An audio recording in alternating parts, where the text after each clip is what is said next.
wabarakatuh. Perkenalkan, saya Siska Oktari, MC Psikolog. Saya merupakan dosen di Departemen Psikologi Fakultas Kedokteran Universitas Andalas. Pada kesempatan ini, saya sedang mengikuti proses sertifikasi dosen tahun 2025 gelombang 1 yang diadakan oleh Kementerian melalui Ditjendikti. Video ini merupakan unsur pengajaran yang merupakan salah satu unsur pada pernyataan diri dosen dalam unjuk kerja Tridharma Perguruan Tinggi atau PDD UKT PT Serdos.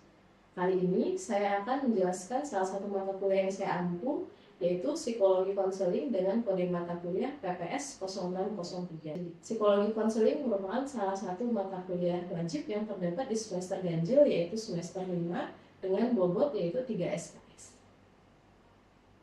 Untuk capaian lulusan yang hendak dicapai pada mata kuliah ini yaitu yang pertama CPL 1 untuk pengetahuan 12 yaitu menguasai dasar-dasar konseling. CPL kedua yaitu untuk kemampuan umum 5 mampu mengambil keputusan secara tepat dalam konteks penyelesaian masalah di bidang keahliannya berdasarkan hasil analisis informasi dan data. Untuk CPL ketiga yaitu KK atau kemampuan khusus 3 mampu menganalisis persoalan psikologi dan non-psikologi dan persoalan perilaku serta menyajikan alternatif pemecahan masalah yang sudah ada. Lalu yang CPL 4, KK 4 mampu melakukan intervensi psikologi dengan menggunakan konseling, psikoedukasi, pelatihan, dan teknik intervensi lain yang diperbolehkan dengan berdasarkan diri pada konsep teoritis dalam psikologi dan kode etik psikologi. CPL yang kelima yaitu KK 5 mampu melakukan rapor dan membangun hubungan profesional yang efektif serta membangun hubungan interpersonal yang sehat. Capaian pembelajaran untuk mata kuliah psikologi konseling ini ada 4. Yang pertama yaitu CPNK 1, mahasiswa mampu memahami konseling dalam psikologi serta aspek etik dan legal dalam proses konseling psikologi. CPNK 2, mahasiswa mampu menggunakan teori-teori psikologi dalam pemecahan masalah dan kasus dalam proses konseling. CPNK 3, mahasiswa mampu memahami konseling dalam berbagai konteks. CPNK 4, mahasiswa mampu memahami dan terlibat dalam melakukan berbagai teknik dalam proses konseling. Psikologi konseling ini menggunakan metode case-based method. Untuk asesmen penilaiannya terdiri atas 3, yaitu analisis kasus sebesar 60%, UTS sebesar 20%, dan UAS itu sebesar 20%. Berikutnya, kita akan menyaksikan video pembelajaran salah satu materi yaitu materi pada pertemuan 3 dengan topik etika konseling. Oke, Assalamualaikum warahmatullahi wabarakatuh. Selamat siang semua, apa kabar? Semangat siang ini? Insya Allah semangat. Oke, sudah makan siang? Belum, jadi nanti makan siang setelah mata kuliah ini ya. Oke.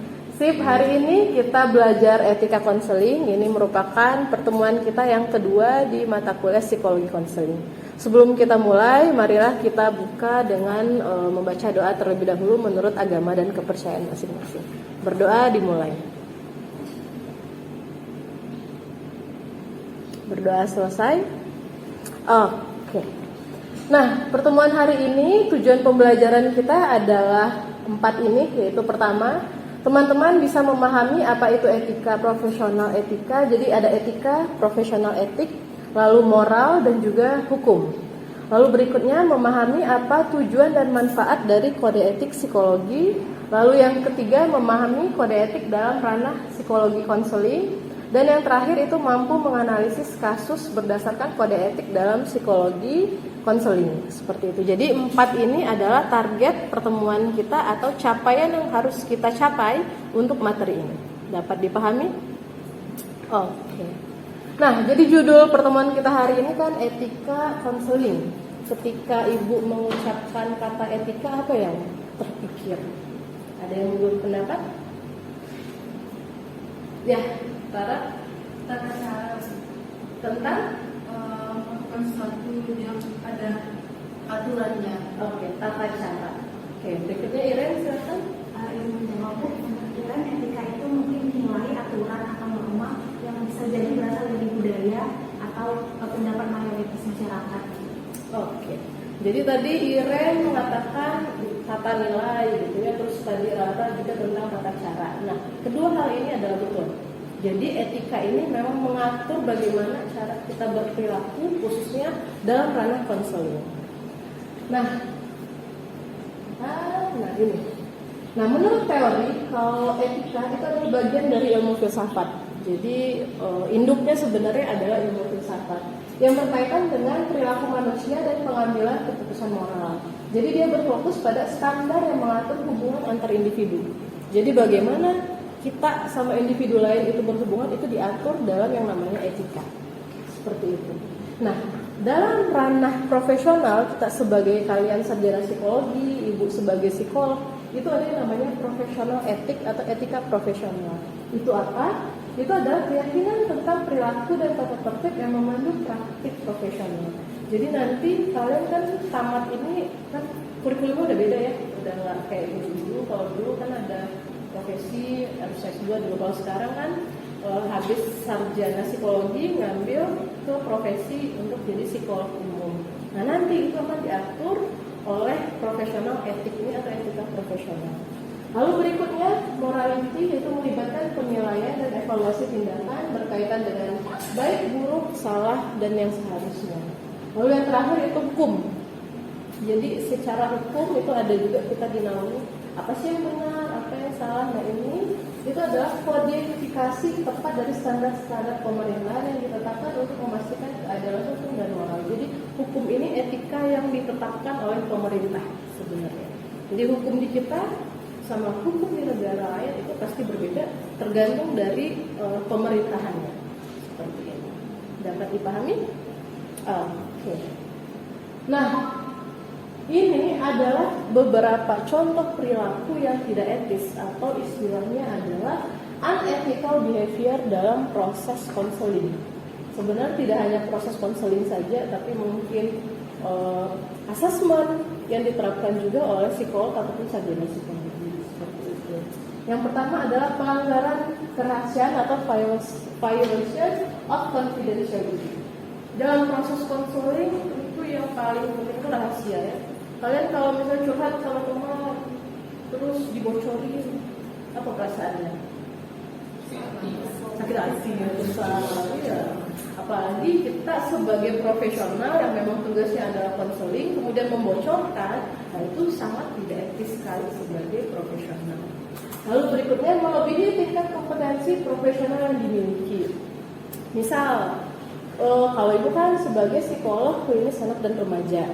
Nah, kemudian datanglah kasus yang mana itu mungkin berkenaan dengan setting PIO, industri organisasi. Nah, ibu merasa, ini 1M nih proyeknya gitu. Ambil gitu. Nggak boleh, karena pasti itu nanti akan ada batasan kompetensi ibu di konteks itu. Seperti itu. Jadi kita tidak boleh sok-sok juga gitu ya. Kalau memang kompetensi kita apa, ya di bidang itu yang kita garap. Lalu lalai dalam praktik. Ini misalnya nih prakteknya bukanya jam 3 gitu, datangnya jam 6. Abuse kan ke pasien atau ke klien 3 jam nunggu gitu. Itu termasuk unethical behavior. Lalu memaksakan nilai yang dimiliki terhadap klien. Nah kita sebagai individu pasti ada nilai-nilai yang kita yakini. Misal contohnya adalah konseling pernikahan. Terus si pasangan ini misalnya dia mau tidak punya anak, misalnya gitu. Nah kita punya keyakinan bahwa kita ini memang harus punya anak. Gitu. Nah kita berusaha memaksakan ini punya anak, maksud ini nanti siapa yang mengatakan gitu. Itu namanya memaksakan nilai-nilai yang kita miliki terhadap klien. Itu termasuk unethical behavior. Itu bisa dilaporkan. Kalau kliennya keberatan, dia lapor ke etik bisa kena. Terus membuat klien merasa bergantung, itu juga. Jadi kadang klien ini karena misalnya mungkin gitu ya konselingnya tiap minggu atau sekali sebulan, jadi dia merasa kalau tidak konseling saya tidak berdaya. Nah itu malah adalah ciri-ciri konseling yang gagal sebenarnya. Ketika membuat si klien itu bergantung ke kita. Jadi kita itu kayak istilahnya bukan memberikan ikan, tapi mengajarkan orang itu untuk memancing supaya dia bisa bertahan hidup. Jadi kalau kita kasih ikan terus, nanti kalau kita nggak ada lagi bisa mati kelaparan. Kayak gitu lah analoginya. Lalu aktivitas seksual dengan lain ini udah pasti ya, misalnya nih Fari misalnya dia rajang, terus lainnya rajang gitu. Fari gitu. Ini mah enggak ya, insya Allah ya. Nah tapi ini adalah konteks yang memang tidak boleh sebagai seorang profesional kita dalam konteks konseling. Nah lalu selain tadi konseling juga dual atau multiple relationship.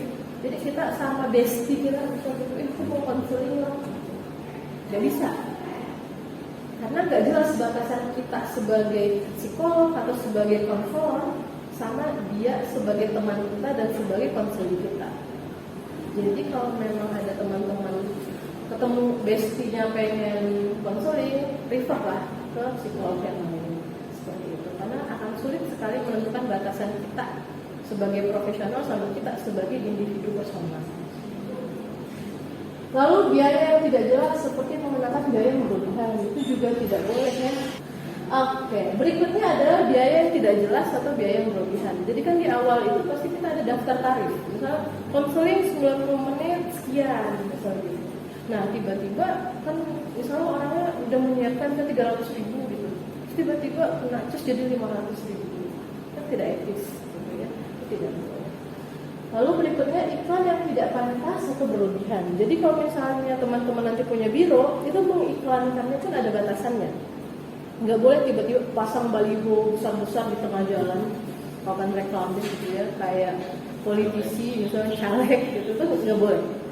Jadi memang ada batasan untuk cara pengiklanannya. Itu nanti bisa dilihat dalam kode etik psikologi. Nah, ini apa sih gunanya atau manfaat kode etik ini? Kode etik melindungi profesi. Jadi sebenarnya seperti yang tadi Rara bilang, mengatur tata cara kita. Nah, tata cara ini tujuannya untuk melindungi. Kode etik memungkinkan profesi untuk mengatur dirinya sendiri dan berfungsi secara mandiri. Jadi pemerintah tidak lagi, oh kamu harus gini ya ngaturnya ya. Bukan pemerintah lagi yang menentukan, tapi kode etik di profesi tersebut. IDI sebagai ikatan dokter dia ada aturannya. Kita di HIMSI ada juga aturannya seperti itu. Lalu berikutnya dia membantu mengendalikan perselisihan, pertengkaran sehingga mendorong stabilitas. Jadi misalnya nih psikolog di sana cuma 50.000, psikolog di sini bisa 500.000, kan sangat jomplang. Nah, HIMSI dia ada ngatur standar bawahnya. Jadi supaya tidak berselisih kayak gitu. Tapi kalau misalnya pengen lebih tinggi, misalnya dia di pusat kota, tempatnya terus nyaman sekali ya, orang pasti mau bayar mahal, kan beda target market. Asal jangan sampai banting harga yang keterlaluan juga. Misalnya 10.000 konseling kan itu tuh nanti jadi perselisihan antar profesi. Lalu melindungi praktisi dari masyarakat terutama berkaitan dengan tuntutan malpraktik. Iya, jadi bisa jadi juga kadang masyarakat ini kok saya diginiin ya gitu. Saya misalnya kemarin tuh kena casnya 300.000, ini mahal sekali. Ternyata memang aturannya standarnya seperti itu gitu kan, itu melindungi kita dari tuntutan masyarakat seperti itu. Jadi bisa dibela juga. Jadi profesi kita ini tidak hanya untuk dituntut-tuntut, tapi ketika ada masalah bisa juga HIMSI membela ketika kita memang sudah sesuai dengan kode etik. Nah ini kalau teman-teman pengen tahu kode etik psikologi, ini dari HIMSI sudah keluar ya. Ini buku sakunya, udah punya belum? Pernah punya, tuh udah punya. Sekarang nggak tahu lagi gimana. Ini kalau pengen softnya bisa juga nih sumbernya di web HIMSI. Nah ini ada video terkait gambaran etika yang harus kita jaga dalam proses konseling.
Oke, tadi sesuai dengan yang materi yang Ibu sampaikan sebenarnya rahasia itu yang nomor 1 di atas segalanya gitu ya.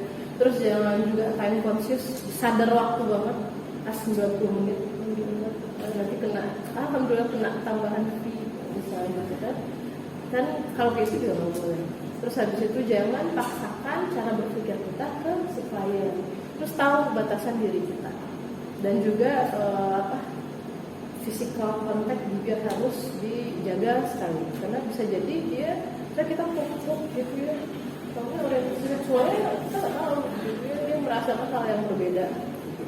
Empati tidak hanya simpati gitu ya, jadi kita benar-benar bisa merasakan apa yang sedang dia di posisi ini gitu, merasakan.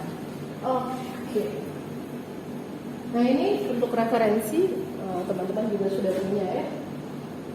Oke. Nah berikutnya sesi tanya jawab, silakan ada yang mau bertanya? Ya. Saya ingin bertanya, kalau misalnya Bu ada psikolog yang dia melanggar kode etik tadi, kira-kira sanksi apa sih Bu yang diberikan kepada mereka? Oke. Jadi Givari bertanya kalau ada psikolog yang melanggar kode etik, apa sanksinya? Gitu. Nah tentu sanksinya ini bertahap. Jadi nanti jika ada laporan, tentu yang pertama itu adalah harus ada laporan dulu. HIMSI sebagai himpunan profesi kita itu nanti pertama akan menegur yang bersangkutan. Jadi psikolog misalnya gitu ya melanggar kode etik, dia akan dipanggil terus diberikan surat peringatan SP1, SP2 sampai terakhir yang paling tinggi itu adalah pencabutan surat izin praktek. Seperti itu. Jadi biasanya kalau udah bertahap masih juga dilakukan gitu ya, akhirnya dicabutkan surat izin praktek dan juga surat sebutan psikolognya, SSP-nya. Seperti itu, sehingga yang bersangkutan tidak bisa lagi melakukan pelayanan di ranah psikologi. Oke, ada lagi yang mau bertanya? Oke, cukup. Berikutnya kita masuk ke sesi untuk diskusi kasus secara berkelompok. Kita bagi 2 saja ruang kelas ini. Jadi kelompok 1, kelompok 2 akan Ibu berikan kasus. Silahkan diskusikan dalam waktu 10 menit dan nanti secara bergantian akan dipresentasikan di depan kelas. Paham? Ini kasusnya dibagikan terlebih. Ini boleh melihat ya. Oke. Perhatikan ke depan sebentar Bu jelaskan. Jadi ada 3 kasus 1, kasus 2, dan kasus 3. Silahkan dibaca dulu masing-masing kasusnya. Lalu pertanyaannya adalah bagaimana pendapat Anda mengenai masing-masing kasus tersebut? Silahkan kaitkan dengan etika dalam konseling. Jadi silahkan menggunakan referensinya kode etik HIMSI dan juga American Counseling Association. Gunakan referensi di bawah ini. Nanti jika waktunya sudah habis, kelompok silahkan mempresentasikan pendapatnya di depan. Oke, silahkan dimulai.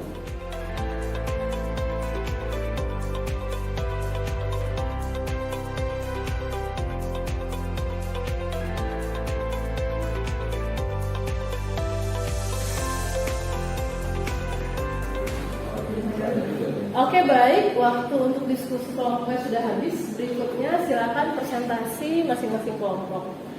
Yang pertama untuk kasus 1. Sebentar, kita lihat dulu kasusnya. Kasusnya yaitu terkait Ibu Anggun. Nah, silakan kelompok 1 terlebih dahulu untuk membahas kasus dari kelompok 1. Kasus 1. Boleh maju ke depan?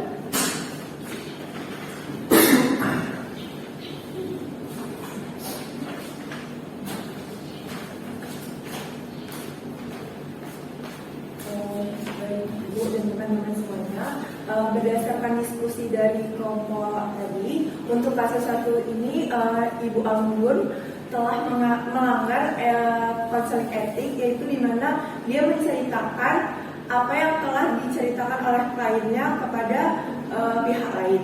Nah, hal itu merupakan pelanggaran konseling etik karena terkait kerahasiaan atau terkait kerahasiaan, di mana seharusnya Bu Anggun tidak menceritakan walaupun itu kepada subjek yang bersangkutan. Selain itu, ini juga dapat memperkeruh hubungan antara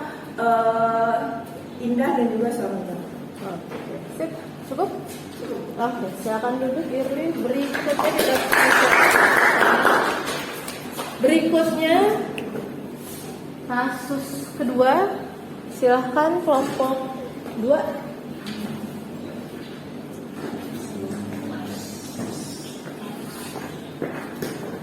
Baik, sebelumnya izin teman-teman semua dari juga. Jadi di kasus 2 ini kita bisa lihat bahwa salah satu permasalahan yang terjadi dan permasalahan utama itu adalah kasusnya seorang klien dari Nyai Bujo ini itu dipublikasikan oleh Ibu Jo gitu kan. Itu dimasukkan ke dalam blog karena beliau juga punya blog. Nah, di sini kan Intan ini dia membaca blog dari ini dan dia merasa kalau kasus itu merupakan kasus beliau. Nah, sebenarnya di sini ada dua kemungkinan ya teman-teman. Yang dari yang saya pendapat saya, yang pertama itu apabila Bujo ini dia memasukkan informasi dari Intan itu sendiri tanpa perubahan detail, spesifikasi, nama, ya kan, latar belakang, semua itu memang pure kasusnya si Intan ini itu bisa menjadi salah satu pelanggaran terhadap etik dari konseling gitu kan, terutama tentang kerahasiaan dan juga tanpanya informed consent gitu ya teman-teman. Nah, kalau misalnya memang Bujo ini sudah mengubah detailnya, ceritanya itu kan seperti yang sudah sering kita lihat juga dan pembelajaran kita ada kasus-kasus yang dibuat dan bisa jadi itu bukan merupakan rekayasa dari kasus yang ada di dunia nyata, itu bisa saja boleh-boleh saja gitu. Dan sebenarnya kalau menurut saya pribadi itu tetap harus dibicarakan kepada klien walaupun pengubahan detail. Karena kenapa? Karena di situ juga ada tingkat kepercayaan, terus juga seberapa klien itu nanti akan percaya dengan kita gitu. Jadi kalau misalnya kita ingin memasukkan kasus beliau, kita juga harus tetap informasi menurut saya pribadi. Menurut saya seperti itu. Oh. Terima kasih. Terima kasih.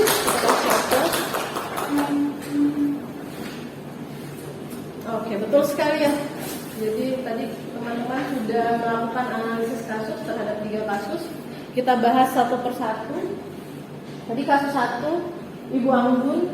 Ini berarti kan subjeknya siapa atau kliennya siapa? Indah ini kan sudah dewasa ya. Kalau yang sudah dewasa itu berarti pertanggungjawaban kita itu memang pure ke klien tersebut. Beda jika anak-anak. Kalau anak-anak berarti klien kita adalah anaknya dan juga ibunya. Jadi tidak apa-apa kita share informasi. Nah, beda pada kasus ini.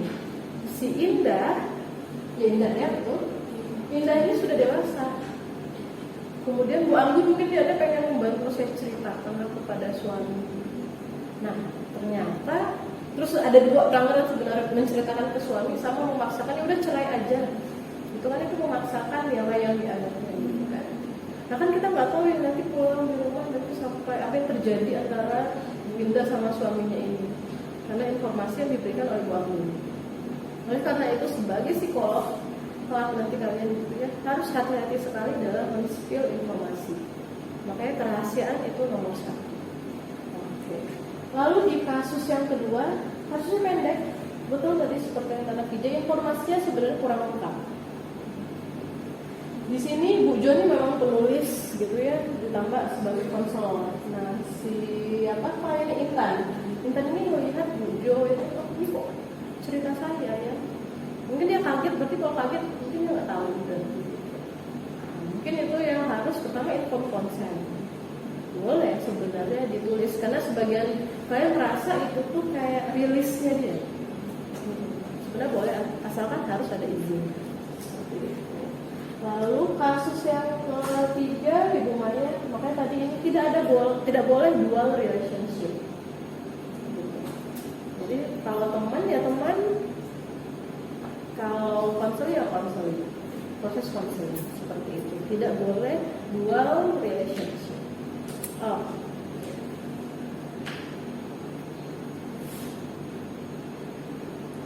Oke, untuk materi kita sudah selesai. Tadi kasus kita juga sudah bahas. Semua kasus sudah kita menggunakan kode etik dari HIPC dan juga dari American Counseling Association. Oke, ada yang mau bertanya lagi sampai di sini? Tidak? Kalau tidak ada boleh? Enggak. Kalau tidak ada, kita simpulkan pertemuan hari ini. Jadi etika itu membantu. Boleh? Vijay mau kita menghadapi ini.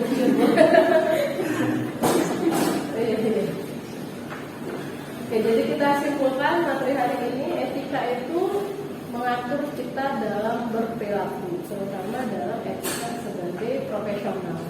Tujuannya itu adalah untuk melindungi kita dalam berpraktek dan memberikan pelayanan. Etika yang perlu dijaga pertama kerahasiaan, tahu batasan gitu ya, jangan dipaksakan nilai-nilai yang kita anut. Terus juga jangan tiba-tiba biayanya tidak terkendali atau tidak sesuai dengan kesepakatan. Nah itu tujuannya balik lagi melindungi kita sebagai profesional dan juga melindungi klien yang kita mau. Karena balik lagi pelayanan kita itu sebenarnya dari hati, ya kan? Psikolog itu kalau kita bisnis kan itu sulit. Jadi memang harus pakai hati karena empati itu nomor satu. Oke, nah itu kesimpulannya. Sesi kita sudah selesai. Terima kasih atas perhatiannya. Teman-teman saya sudah aktif semua. Sangat senang bisa bertemu di pertemuan hari ini. Kita bertemu lagi di pertemuan berikutnya di minggu depan. Kita tutup kelas hari ini dengan mengucapkan hamdalah. Terima kasih. Wabillahi taufiq wal hidayah. Assalamualaikum warahmatullahi wabarakatuh. Oke. Sekian video pembelajaran untuk materi etika psikologi pada mata kuliah psikologi konseling ini. Saya berharap video ini dapat bermanfaat, tidak hanya semata untuk administrasi sertifikasi dosen saja, tapi saya juga berharap ini sebagai bentuk komitmen saya sebagai dosen dalam mengimplementasikan Tridharma Perguruan Tinggi. Akhir kata, saya ucapkan terima kasih kepada semua pihak yang terlibat dalam proses sertifikasi dosen tahun ini. Wassalamualaikum warahmatullahi wabarakatuh.